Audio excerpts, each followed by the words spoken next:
Hey, Twisted listeners, I'm Cindy, And I'm Diva and this is Twisted Listers, a podcast about murder. and Liz.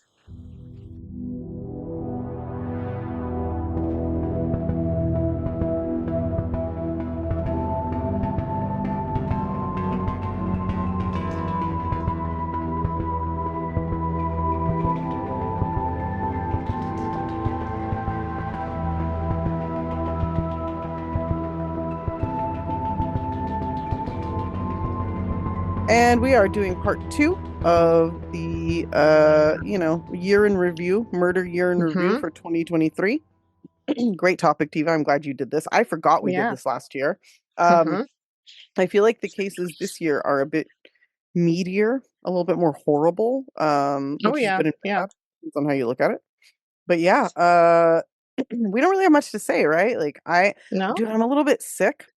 And again, and I don't know where it came from, but I hope if you make me laugh, I'm gonna sound like a 70-year-old smoker Oh because good. I don't know if you Yeah. heard me a second ago when you made me laugh, but I was like wheeze laughing and it's so embarrassing. So Nice. maybe you guys will get a moment to hear that. That'll be great. Um, yeah, so that's cool. But I apologize if I'm like clearing my throat while we're doing this. It's just like I have this like this is disgusting, but like a sheet of phlegm in the back of my throat. Ooh, I sheet. know. That's nice. That's I descriptive. know.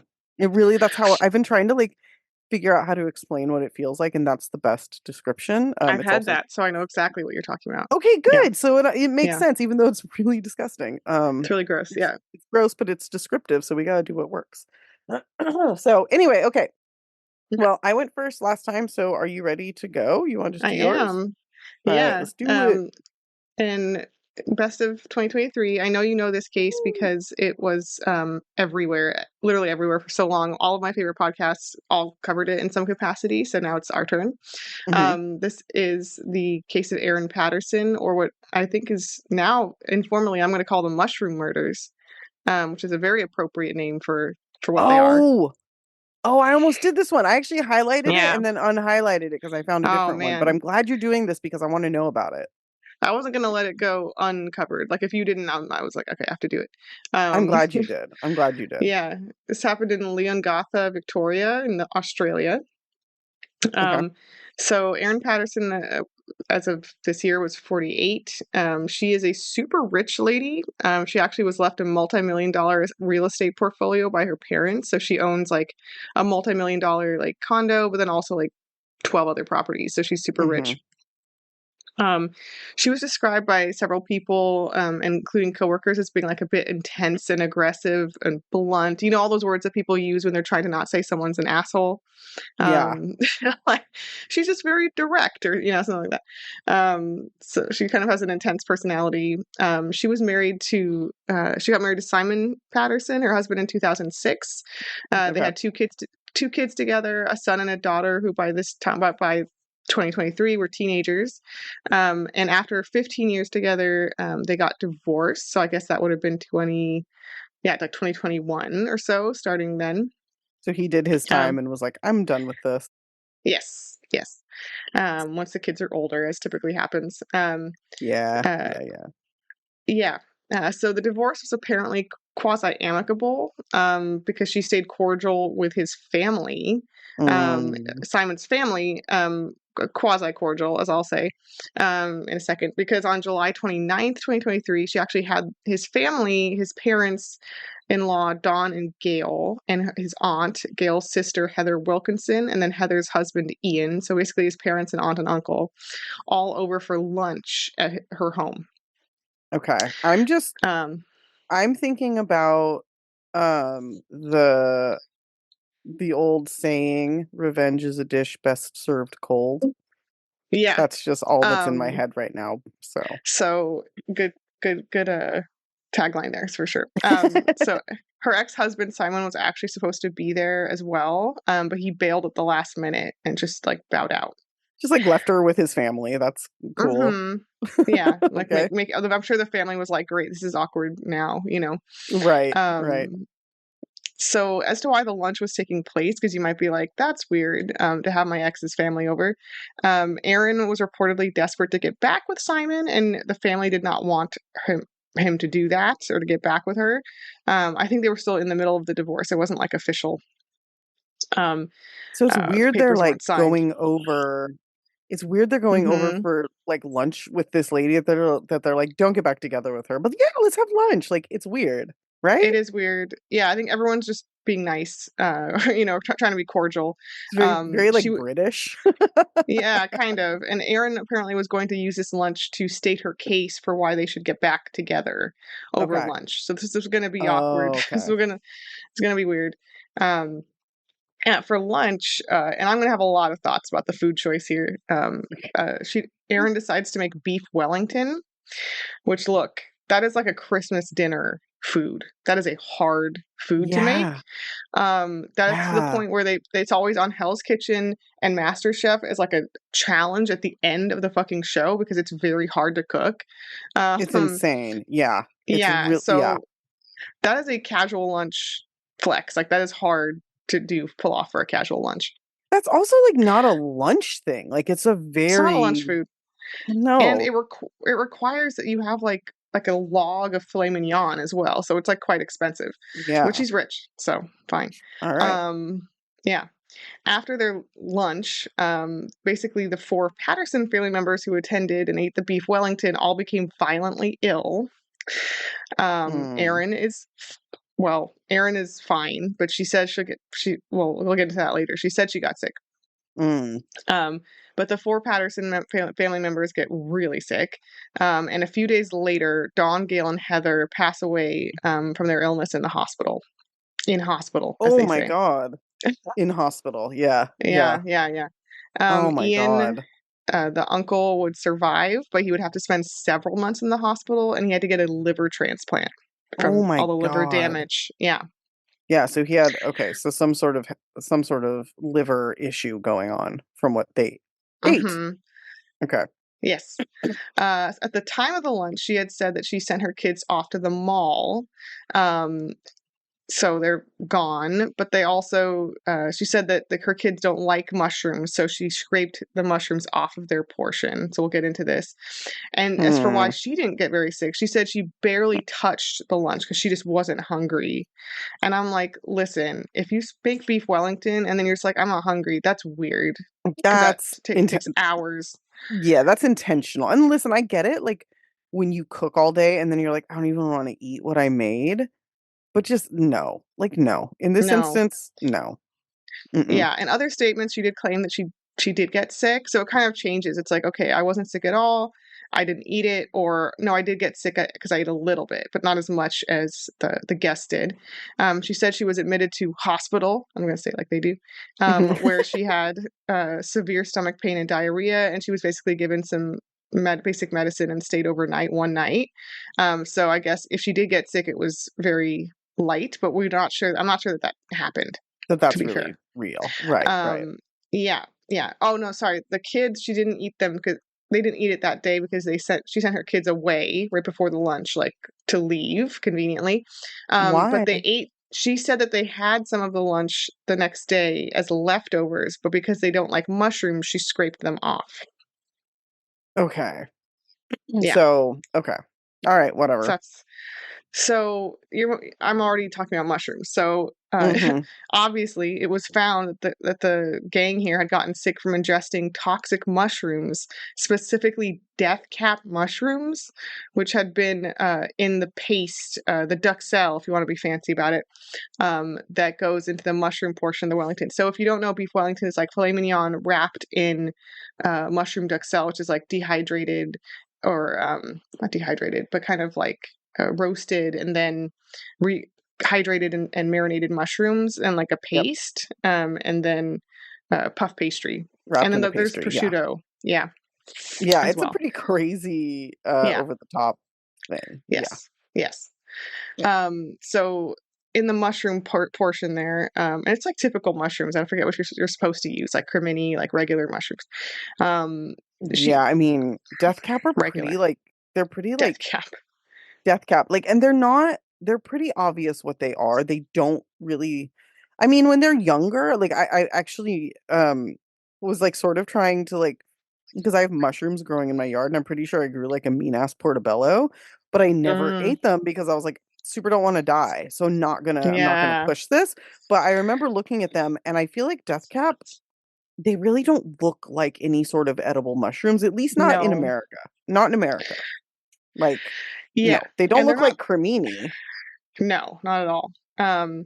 So even a very teeny tiny amount of death cap mushrooms is enough to be lethal. So Jesus. it actually is a horrific death too. If you ingest them, it kills you by very slowly destroying your liver.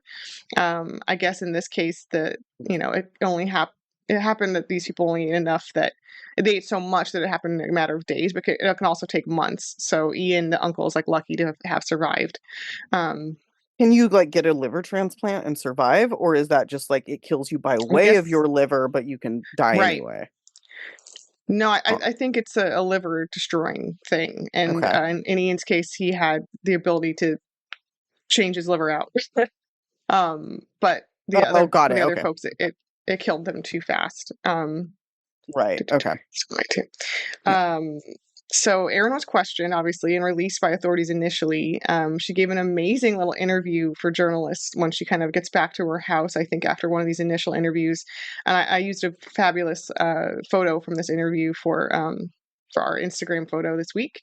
Hmm. And she's crying very dramatically She for the is. press. Yeah, it's very, very performative and dramatic. She says that Hmm. Gail, she says lots of stuff about how terrible it is and tragic, and she's so sorry this happened. Da, da, da, da. But I really wanted to call attention to one thing she says because I thought the phrasing was really interesting. Um, Hmm.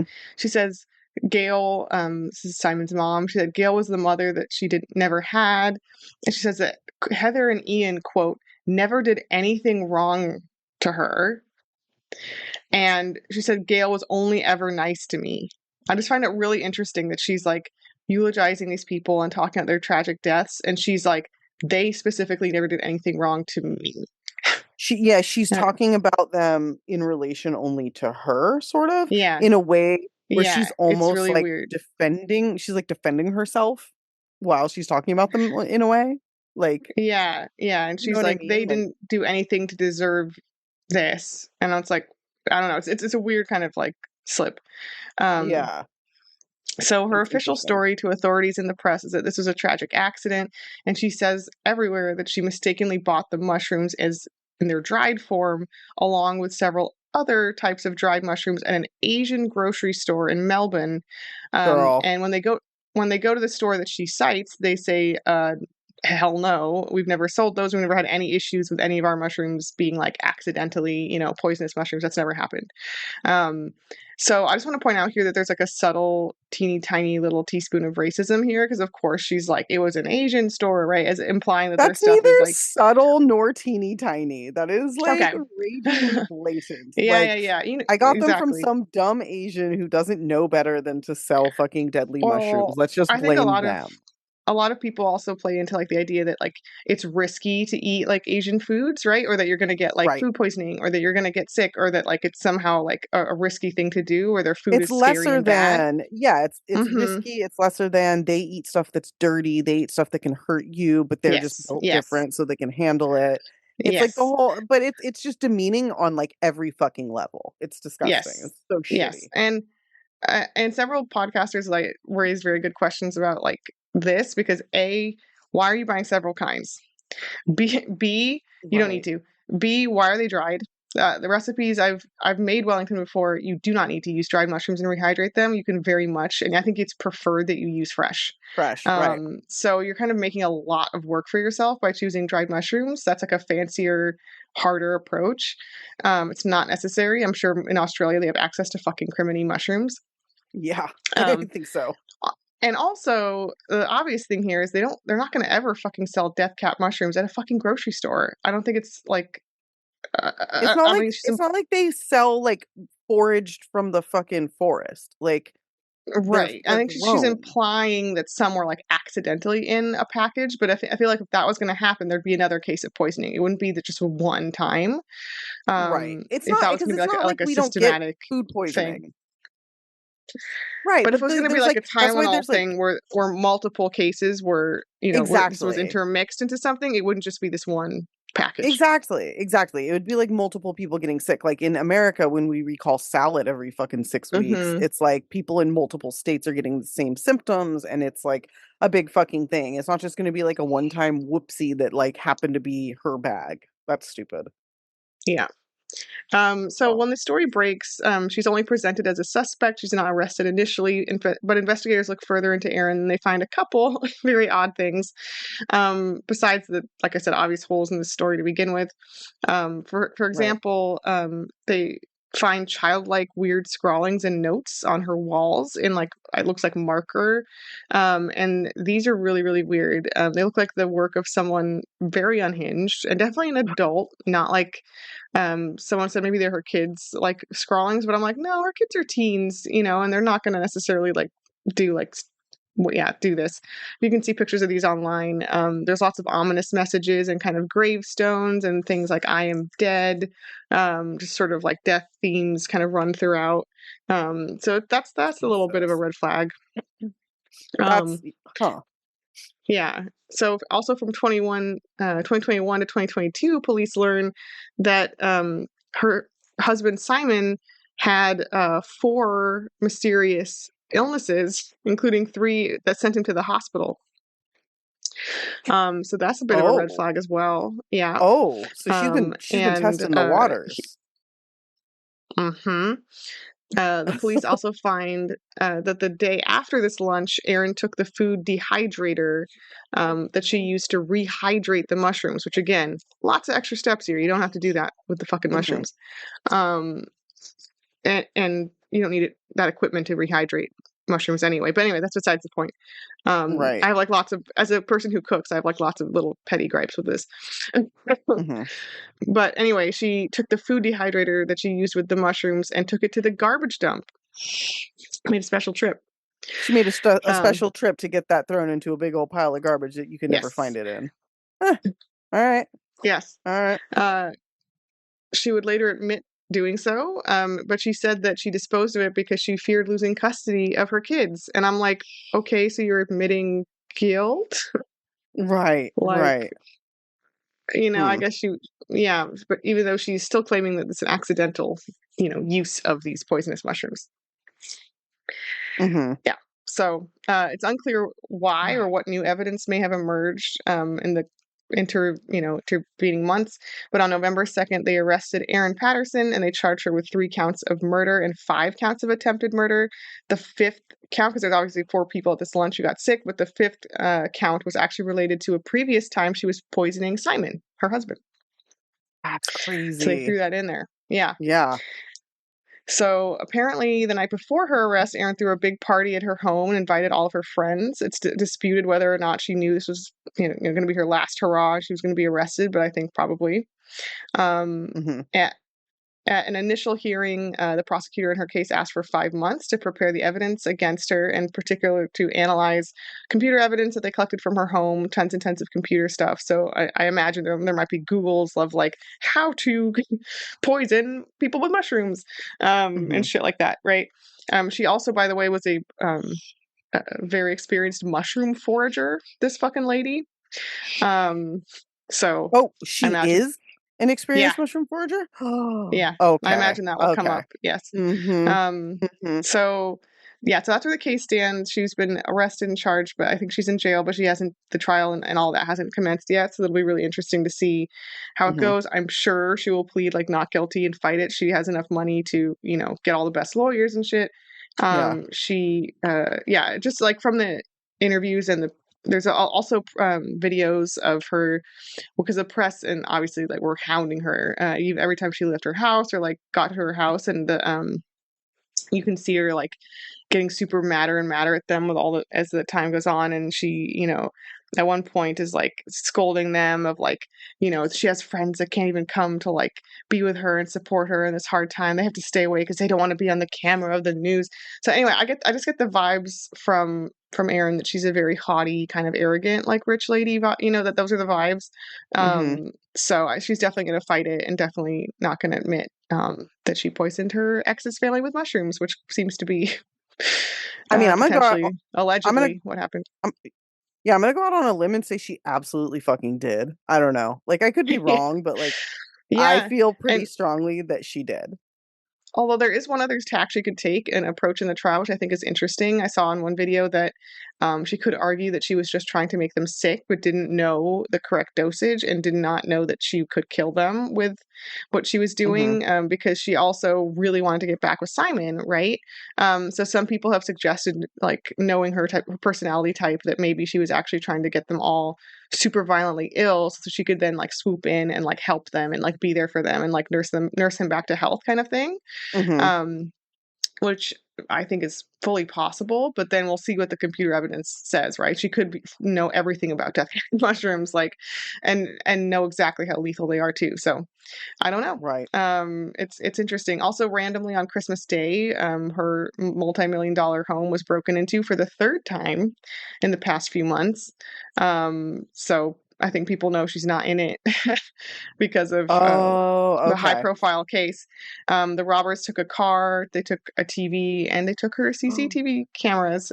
So some of her friends posted like the CCTV footage of like the guy and his like is the robber with his like face covered, partially covered, Uh-huh. taking the CCTV camera off. So it sucks, I guess, but like I obviously I Oh don't my feel like God. the worst about it, but it's also like she still has a lot of friends and supporters because people were outraged by like the robbery and like posting like my friend's house had her house broken into and da da da. So Right, yeah, right, right. That's fucked up. And I'm sorry, I just thought it was funny. It's hilarious to steal the CCTV. Like in any it is. situation, that's funny. Like to fucking just straight up like, "Oh yeah, I see you Yeah, seeing me. I'm gonna fucking steal that." Like, yeah. I'm sorry. It's just funny to me. Yeah, so that's Um, the mushroom murders. wow, It's that's fucked definitely like up. we could do a list that's like murder by food, murderous foods. Well, I guess that's poisoning pretty much, but But which it's we've a more done in niche. It's more yeah, a more niche. niche version of Yeah. poisoning. Yeah. Murder by dinner. Yeah. Yeah. Um, okay. Well, fuck. Excuse me. All right. Well, I'm gonna do one. Um, this is pretty fucked up. I actually did some reading on it today. So I was like, what am I gonna do? How am I gonna, you know, present this? Because I wrote it before the trial started, and the trial is now on day 2. So some of Oh, the things that wow. I wasn't super clear on, I've got clarity on, but rather than trying to like go in and like shove them in my notes, what I'm going to do is I'm going to tell the case the way that I researched it, and then I'll fill in some blanks at the end if that's cool. Does that make sense? Yeah, yeah, do it. I feel like it'll be less clunky. Okay. So, I'm really glad you did the mushroom one. I'm really interested. When is the trial or did it I'm start? not Oh, sure it if it's been started. set. They had, like I said, they asked for 5 months in November. They asked for 5 months before they could present their case. So I think we're in Okay. the waiting period while they assemble the evidence. Yeah. Okay. So like April, we should hear something hopefully. Yeah, yeah. Okay, awesome. So this trial of this case started on they started jury selection on like the 8th or 9th of January. Oh, wow. And it took them, yeah, just a couple days, and now they are full bore into the case. Doing So it. I will, Okay, like I said, I'll talk about that more. But I'm going to talk about the murder of Kaylin Gillis. great. This occurred last summer, I think. Um, and is really fucked up. So I'm just going to get into it. So Kaylin Gillis was a young, beautiful, which I just want to mention, smart, super loved 20-year-old woman who was living in upstate New York. And when I Hmm. say upstate, I mean like really upstate, like Upstate. Yeah. 40 miles outside of like Vermont and like 25 miles from like Massachusetts. So like Oh, way up okay. there, Rural. like the northeast part of New York. So yes, Okay. very rural. She and her boyfriend, 19-year-old Blake Walsh, had been together for 4 years. They referred to themselves as part of the 2%. This is because they had read a statistic that said only 2% of high school sweethearts go on to marry, and they were both Oh, certain that they would be in that 2%. that's cute. It is cute. They met in high school when she was a junior and he was a sophomore, and they'd been together ever since. They did not live together, which is something I will say I found out because I wasn't sure. But they definitely like she was at his house quite often. I believe at the time she still lived with her family, but Blake had his own apartment. Okay. As for her life growing up, she was the eldest of three girls born to Andrew and Angelica, who went by Angel Gillis. So Andy and Angel Gillis. Her Oh, father was a cop in upstate New York. I'm okay. gonna not touch on that a lot today because I don't think it's the time to talk about that. But Okay. I do know that her mother now works at a restaurant in Florida, which is where the family now lives. Okay. They were a super solid family, very much all American, like super all American. Three blonde girls, blonde, pretty mom, fit cop dad. I mean, very much like the picture of America. But they were very loving, very close. Kaylin and then her younger sisters, Madeline and Liliana. And they're all pretty close in age. There's only a few years between each of them. So, again, very tight family.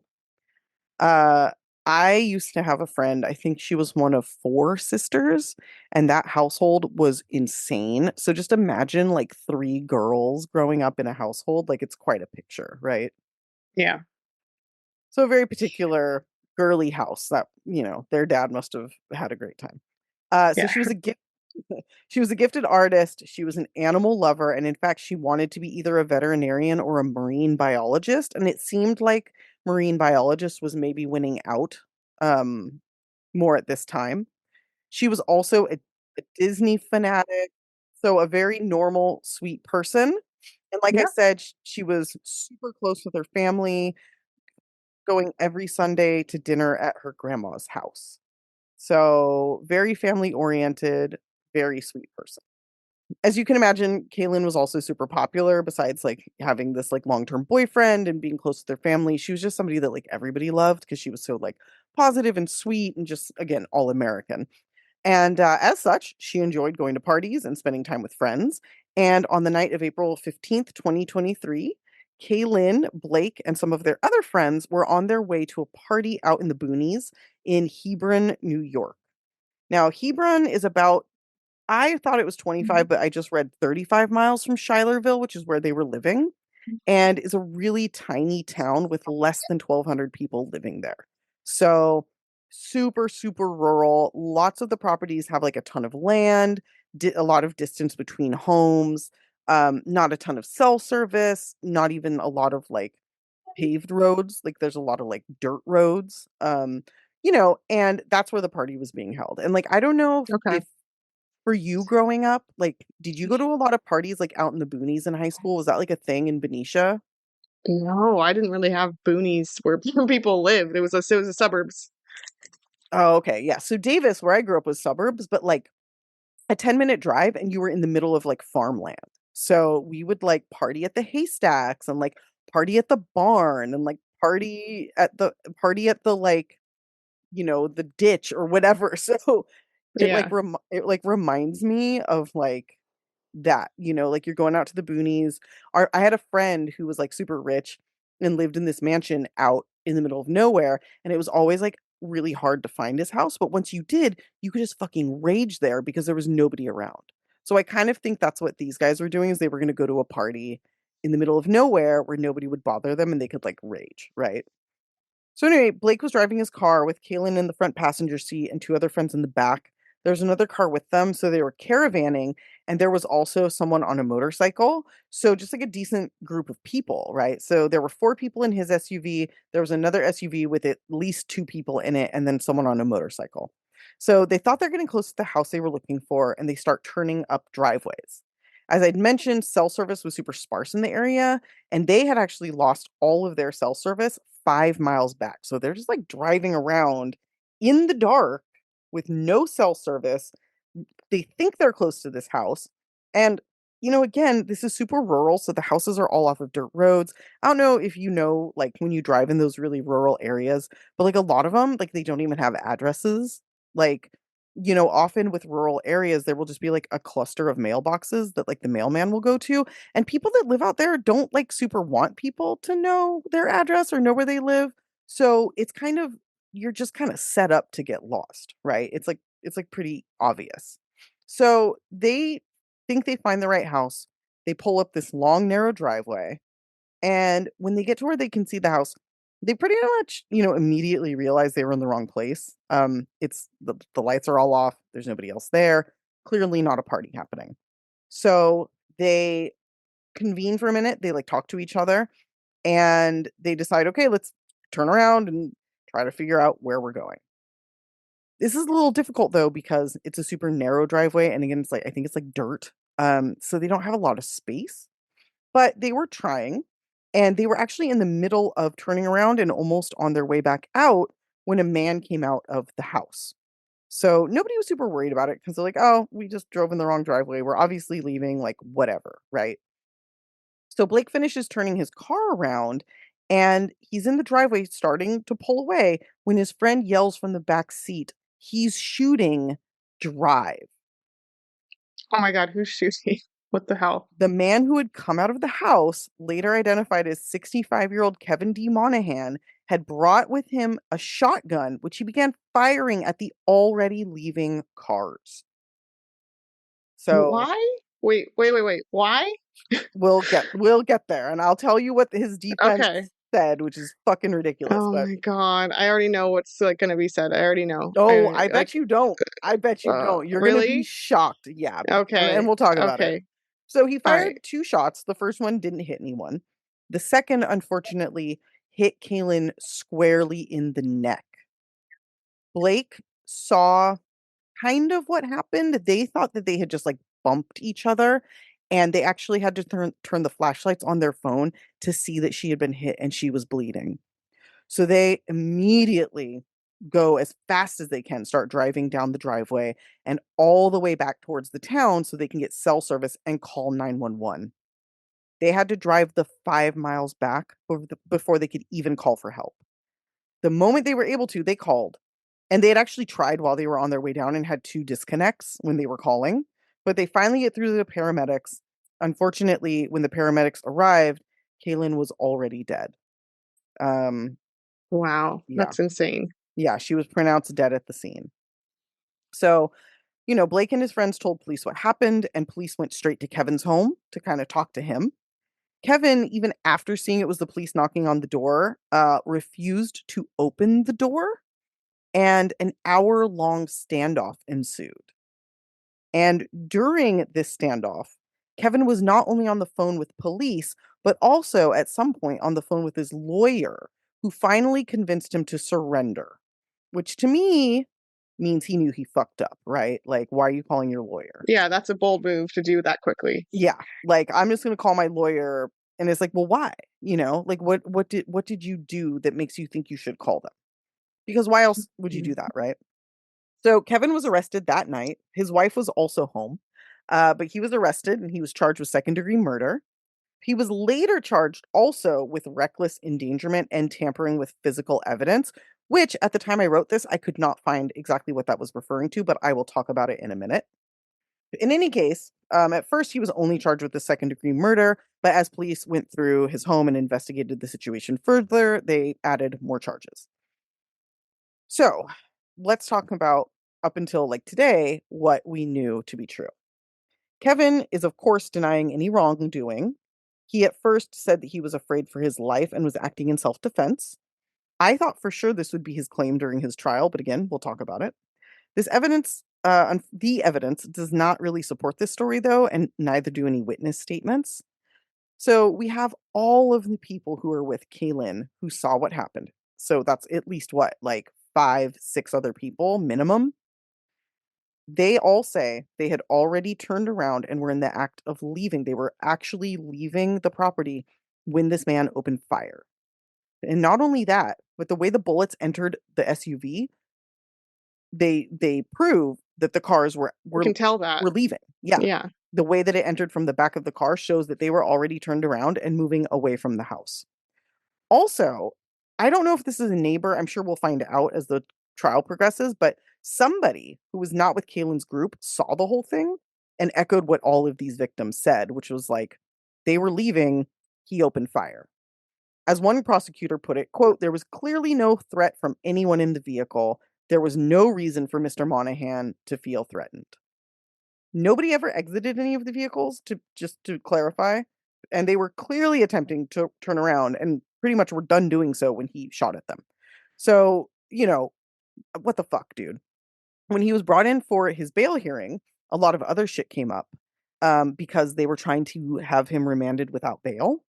So some of what came up was stupid. Like he had a 43-year-old DUI from when he was like, 22 years old, which like who cares? Like Yeah, that's that's dumb. no, it's stupid. But there were some other more pertinent things that came to light, including that about a week prior to this incident, he had made a really big scene at the local DMV. So being angry, being confrontational, and like I get it, it's the DMV, but like it was enough to be of like note. Like people remembered it.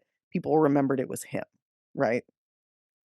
Yeah, Beyond that, yeah. there was testimony of his neighbors, many of whom he lived next to for upwards of 40 years, and all of whom said he was a mean, confrontational, and problematic person. Oh, there it is. There you Yes, go. there it is. And in 2003, which I realize is, 20 years prior to this, but also is important to note, he was charged with assault with a weapon in Vermont. These charges were dropped, but I think we're not seeing so much a pattern as we're seeing a predisposition here, right? We're seeing his Yeah. ability to be violent, his confrontational manner, and all of this kind of leads to the information we have right now. And also, after hearing all of that, the judge did not give him bail, so he's been wait in prison or in jail awaiting trial this entire Wow, time. that's surprising. It is surprising, but also I think says something about the situation, you know. So as of when I wrote this, that was all the information I have had. Like I said, jury process started January 8th, finished on the 10th. It was a pool of 500 people originally. It's much larger than normal because this case was national news. They narrowed it down to 10 jurors, sorry, with 4 alternates. Opening statements already happened. I do know that he pleaded not guilty to all charges, which is real fucking bold. Considering Not surprising though with like this guy. no, not surprising at all, but like he was in a fucking standoff with police. You know what I mean? And there's so many witnesses and so much like forensic evidence. So interesting. So I wanted to now take a second to talk about what I read since the case has started. So first of all, his wife, whose name is Jinx, by the way, Kevin and Jinx. It's No, got a like the famous drag queen, or Jinx Monsoon. or like the Jinx, the guy who murdered Oh friend. yeah. Yeah, just Yeah. saying. She has been labeled a hostile witness, meaning that the people who called her to testify, she is not cooperating with. Now, I don't know if it was the prosecution that called her or if it was the defense that called her, but I found that interesting and kind of aligned with everything else going on. Um, I also wanted to note that the reason that he was charged with tampering with evidence and is that he cleaned his shotgun and attempted to dispose of evidence showing that it had been fired after this incident. Okay. Pardon me, I'm coughing a lot. He also, right after these shots were fired, Kevin Monahan called 911 and lied to the operator. He didn't mention that he fired the gun. He said he thought there were people on his property and that he hoped they'd leave soon so that he could get back to sleep. So he's immediately like trying to cover his ass and immediately trying to pretend that like he didn't do anything wrong, right? Yeah, immediately like acting So, super guilty. yep. So, here's what his defense is saying. Why do I keep saying defense? Defense? I always say that word weird. I can't figure it out. I Oh, think yeah, defense. It sounds kind of defense. southern that It way. does, right? Pecan. Defense. Pecan, his defense. So, I also wanted to say that the 911 operator, something Morris, he or she was on took the stand and oh no, Morris is the prosecutor. But anyway, he told the 911 operator, like when he called them, the 911 operator said he was like cool as a cucumber. No indication that anything had just happened.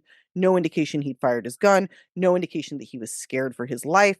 He basically was just like, there's people on my property. I hope they leave soon. They're being really loud.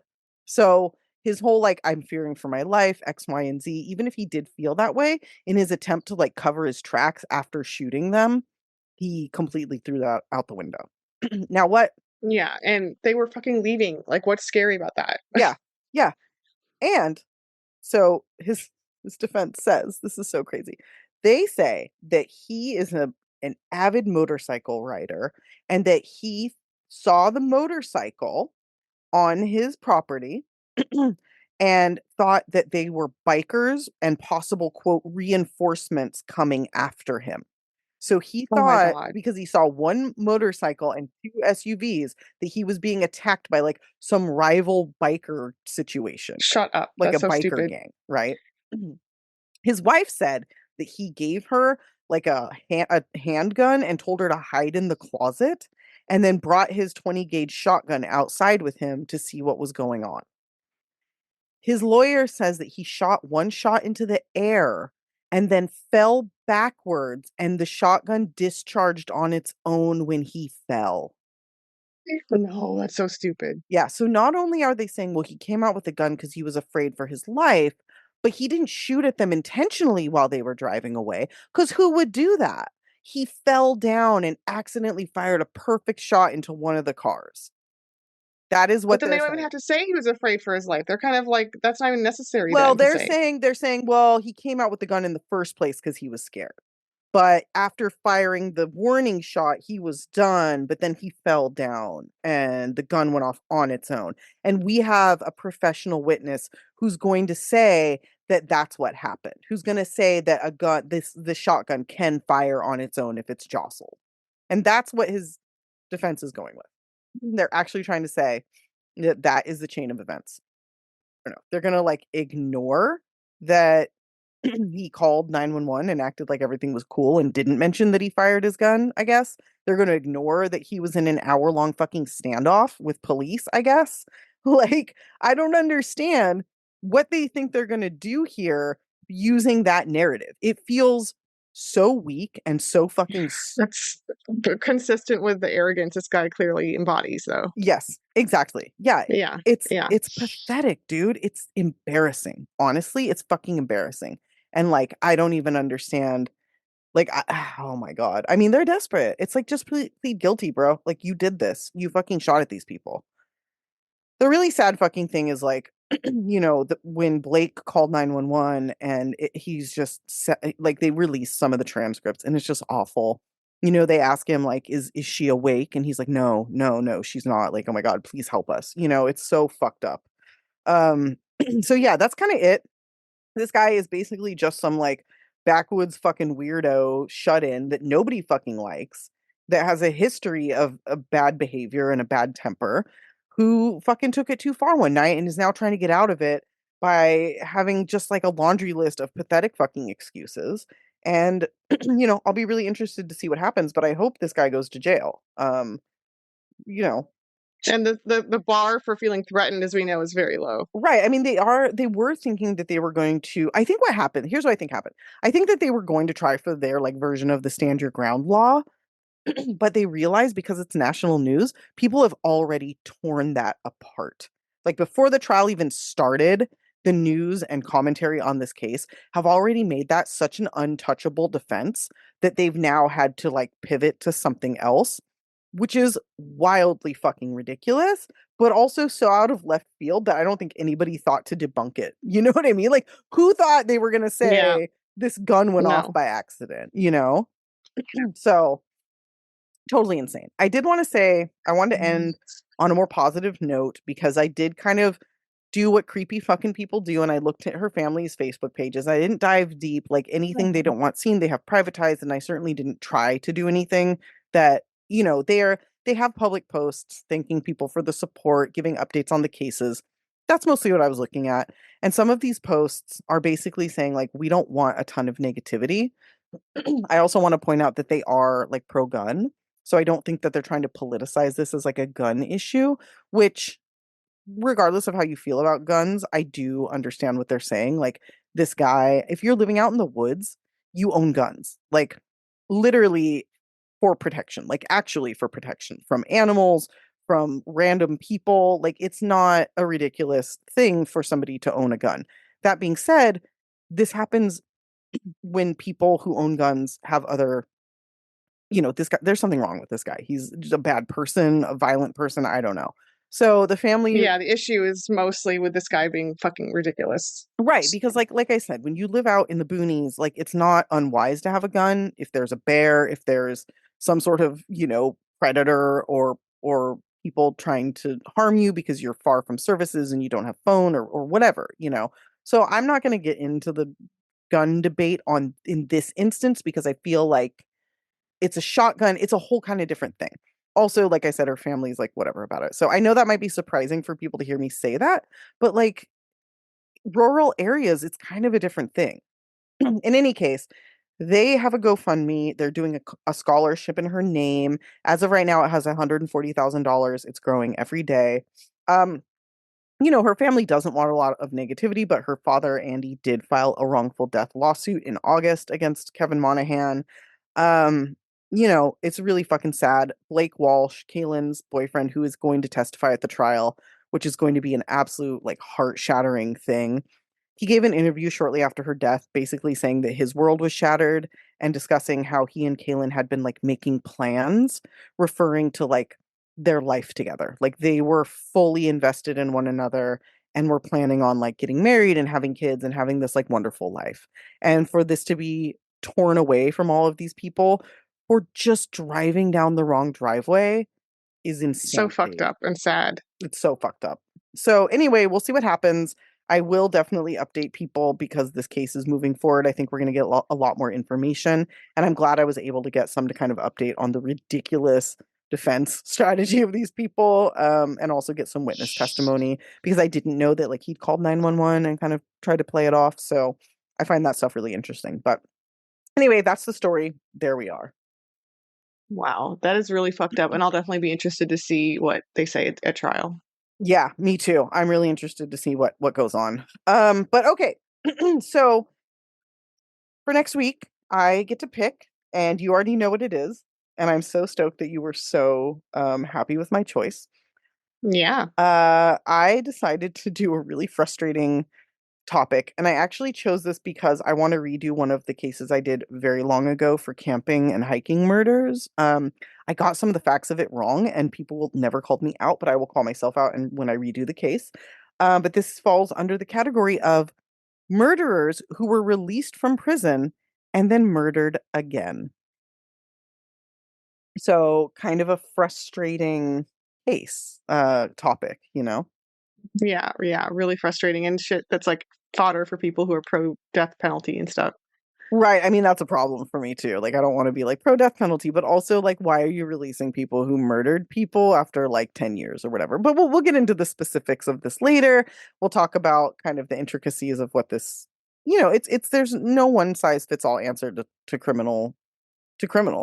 So this will be an interesting, I think, discussion to get into. But anyway, that's all for now. Um, Thanks everybody for listening, liking, rating, reviewing. I'm loving all the like Spotify interactions. Those are always really fun to read. I don't know if you read those, Diva, but we get lots of like comments on Spotify. So read through those because some of them like Oh, I will. That's awesome. yeah, some of them give us like insight into the cases. Some of them are like, girls, you are so naive. Like you didn't know this, and this. And it's like hilarious some of the shit people tell us. And I'm like embarrassed, like, oh my God, how do we not catch that? So anyway, they're really fun for us to read through. Thanks you guys for posting those. It's a really great way to interact with y'all. Thanks again, everybody. Please continue to like, rate, review, send us emails, and until next week, Stay off our list. list. Also, guys, we are having to record with a baby in the background, so there might be a little choppiness when we're muting. But bear with us because there's a brand new cool little dude in our lives and we got to make room for him. All right. Thanks, everybody. Bye.